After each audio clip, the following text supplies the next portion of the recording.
Today we will discuss about set of rational numbers. In our previous lesson, you have learned that a rational number is the set of integers, whole numbers, counting numbers or the natural numbers, and that also includes fractions and decimals. So again, let's define. A rational number is a number that can be written as a ratio or quotient of two integers in the form p over q, where p and q are integers and q is not equal to 0. That is not to make it undefined. So for decimal, we have what we call a terminating decimal. So a terminating decimal is a decimal that ends, and a decimal with a finite number of digits. Example, 3 over 5 is equal to 0.6. So this ends in the tenths place. Next example is 7 over 8, and this ends in the thousands place. Next one is 5 over 2. So if we will divide this, we have 2.5, and this ends in the tenths place. Next is negative 8 over 10, and this one is equal to negative 0.8, and it ends in the tenths place. The other decimal is what we call the non-terminating repeating decimals. So when we say non-terminating repeating decimals, it is a decimal that continues infinitely with repeated pattern. And we put a bar, or a bar is written on top of the digits that are repeated. Example, 2 over 3. So 6 is repeated. So we may write a bar on top of 6. Next example is negative 5 over 7. And this one is equal to negative 0.714285 and so on. So as you can see, 714285 repeats. So we may put a bar on top. Next example is 9 over 11. And this one is equal to 0.8181 and so on. So we may write it as 0.81 with a bar on it. Next, let's have decimal fraction conversion. And let's convert decimal into fraction. Example, 0.7 is equal to 7 over 10. So the only technique is to count the number after the decimal point. So here we have only one number after the decimal point, and that is the number of 0 in the denominator. And do not forget to reduce it to lowest term if possible. So this one is already reduced in lowest term. The next example is 0.58. So after the decimal point, we have 2 numbers. So that will be the number of zeros in the denominator. So 58 over 100 can be reduced to lowest terms. And this is equal to 29 over 50. Next example is 0.372. So after the decimal point, we have 3 numbers. And that is the number of zeros in the denominator. And again, they are both divisible by 2. Or you may divide it by 2 until you reduce it to the lowest term. And we have 93 over 250. I mean, that is the only way.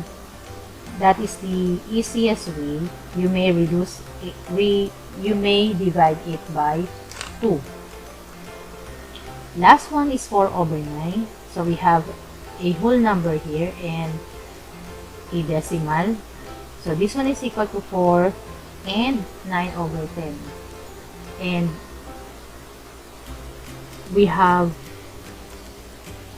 one number after the decimal point, so we have 1 0. So the answer is 4 and 9 over 10. The next one is converting fractions into decimals. We have two methods here. So method 1 is make an equivalent fraction with a denominator of 10, 100, 1000, and so on. So this means we will make the denominator 10 or 100 or 1000 and so on. So in this example, 3 over 4, we cannot make 4 equal to 10, or we cannot multiply any number to 4 to make it 10. So the possible is we can multiply, or we can make 4 be equal to 100, and that is multiplying 25. And 4 times 25 is equal to 100. So whatever you multiply on the denominator should be multiplied in the numerator. That is to maintain equality on the numerator and denominator. So if we multiply 25 on the numerator, we have 75 over 100.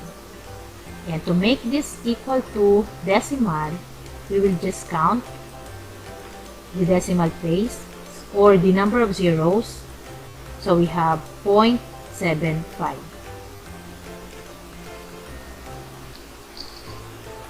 Next example is 2 over 5. So in this case, 5 can be equal to 10.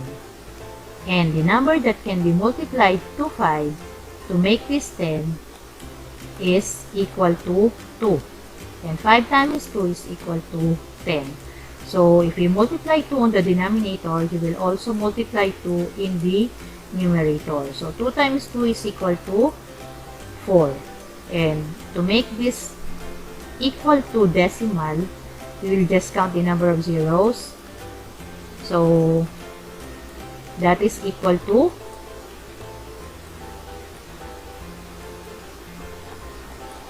0.4.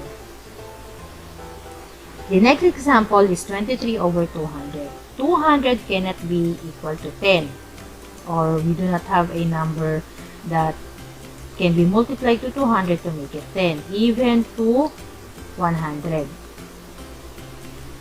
And also 200 is greater than 10 and 100. So we can only multiply a number to 200 to make it 1000, and that is equal to 5. Okay, 200 times 5 is equal to 1000. So again, whatever you multiply to the denominator should be multiplied on the denominator.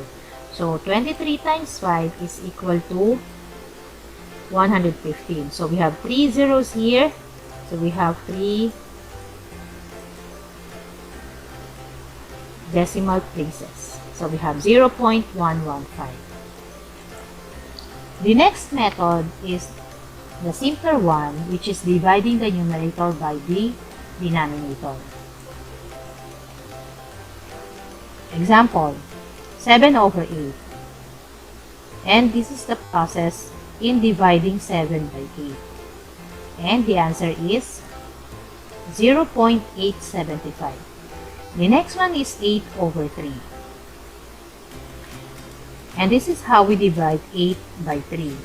And the answer is 2.66 or 2.6 with a bar on top. So this is all for set of rational numbers. And as we say, learning is fun. So keep on learning.